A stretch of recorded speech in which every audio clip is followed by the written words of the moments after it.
حبيبتي القمر، يا ترى هتعملي ايه النهارده؟ بالراحه يا حبيبتي، بالراحه. بالراحه على الست، انتي بتعاملي زباينك كده ليه؟ الست متسوقه وجايه عايزه تعمل شعرها وانتي تعملي فيها كده؟ حلوه الشواتير دي، احنا بنقول عليها شواتير، بس معلش خدونا على قد عقلنا.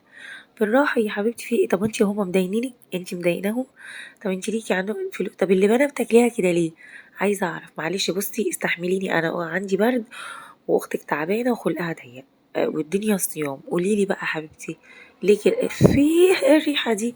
ليه كده عميتي الست يا شيخه؟ عميتيها مش كده، مش اسلوب ده. يخرب بيت ام اللبانه، ده انتي كرهتي الواحد في بتضربيها. والله لو مدينة مش تعملي كده. المهم هتلاقوا الفيديو كامل موجود تحت، المهم ان انتوا تتفرجوا عليه عشان تشوفوا هتوصلها لايه في الاخر. انا عاجبني الماركتينج بتاعها وان ازاي هي بتسوق لنفسها ولشغلها وعامله فيديوهات تجنن، دمها خفيف، واكيد ده كله للشو وعلشان يبقى ليها لازمه مخصوصه بيها ومعروفه بيها، الناس حباها كده. انا بقى بيعجبني فيديوهاتها برغم كل يا خرابي على النضاره.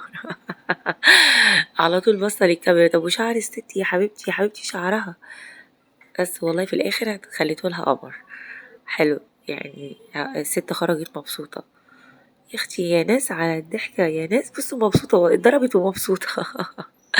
بجد برافو عليها، برافو عليها باللي هي بتعمله وازاي بتعرف تسوق لنفسها.